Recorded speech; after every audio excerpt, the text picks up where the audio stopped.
ಯೇಸು ಕ್ರಿಸ್ತನ ಹುಟ್ಟಿದ ದಿನವನ್ನು ಸಂಭ್ರಮ ಸಡಗರದಿಂದ ಆಚರಿಸೋ ಕ್ರಿಸ್ಮಸ್ ಹಬ್ಬಾಚರಣೆ ಅಂಗವಾಗಿ ಗೋಧೂಲಿ ನಿರ್ಮಾಣ ಮಾಡಿ ಸಂತಸ ಹುಟ್ಟು ಹಾಕೋ ಕುಟುಂಬ ಇಂದಿಗೂ ಸಂಪ್ರದಾಯ ಮುಂದುವರಿಸಿಕೊಂಡು ಬಂದಿದೆ. ವಿರಾಜಪೇಟೆ ನಗರದ ವಿಜಯನಗರದ ನಿವಾಸಿ ನಿವೃತ್ತ BSNL ಉದ್ಯೋಗಿ ಜೇಮ್ಸ್ ಸಲ್ದಾನ ಅವರ ಪುತ್ರ ಡ್ಯಾನಿಯಲ್ ಸಲ್ದಾನ ಗೋಧೂಲಿ ನಿರ್ಮಾಣ ಮಾಡ್ತಾ ಸತತ 17 ವರ್ಷಗಳಿಂದ ಯೇಸುಕ್ರಿಸ್ತನ ಜನನದ ಕಥಾ ಹಂದರವನ್ನು ಗೋಧೂಲಿ ನಿರ್ಮಾಣ ಮಾಡೋ ಮೂಲಕ ಸಾರ್ವಜನಿಕವಾಗಿ ಸಂದೇಶ ಬಿತ್ತರಿಸ್ತಾ ಇರುವ ವ್ಯಕ್ತಿ. ತಮ್ಮ ತಾತ ತನ್ನ ತಂದೆ ನನಗೆ ತಿಳಿಸಿಕೊಟ್ಟ ಗೋಧೂಲಿ ನಿರ್ಮಾಣ, ಇದರಿಂದ ನಾನು ಕಲಿತೆ.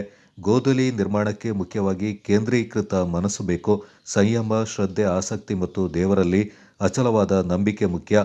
ಇಲ್ಲಿ ಮೊದಲು ದೇವರ ಸೃಷ್ಟಿ, ಸೃಜನಶೀಲ ಕಾಲ್ಪನಿಕ ಕಥೆಗಳನ್ನು ಆಧಾರಿತ ಕಥೆಯನ್ನು ಮನಸ್ಸಿನಲ್ಲಿ ಕೇಂದ್ರೀಕೃತ ಮಾಡಿ ನಂತರ ಕಾಯಕಕ್ಕೆ ತೊಡಗಬೇಕು. ಪ್ರಸ್ತುತ ವರ್ಷ ಪ್ರಭು ಯೇಸು ಕ್ರಿಸ್ತನ ಜನನಕ್ಕೆ ಸಂಬಂಧಪಟ್ಟ ಕಥಾಹಂದರವನ್ನು ಪ್ರಸ್ತುತಪಡಿಸಿದ್ದಾರೆ.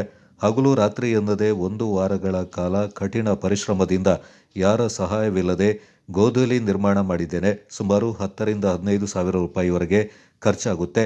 ಕ್ರಿಸ್ಮಸ್ ದಿನದಿಂದ 1 ವಾರಗಳವರೆಗೆ ಗೋಧೂಲಿ ಪ್ರದರ್ಶನವಾಗುತ್ತೆ. ಇದು 3 ತಲೆಮಾರಿನಿಂದ ನಡೆದುಕೊಂಡು ಬರ್ತಾ ಇದೆ ಎಂದು ವಿವರಿಸಿದರು.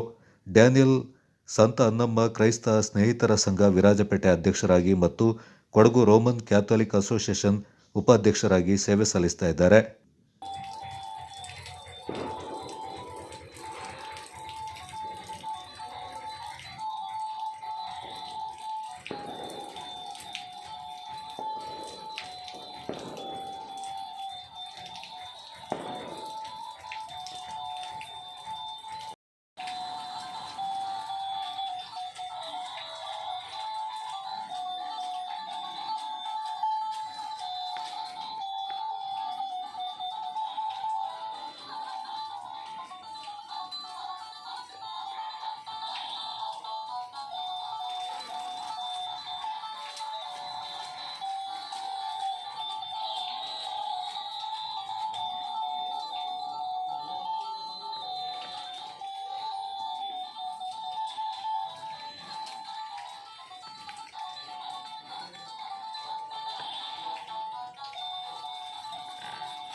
Kodagu channel news Kishore Kumar Shetty.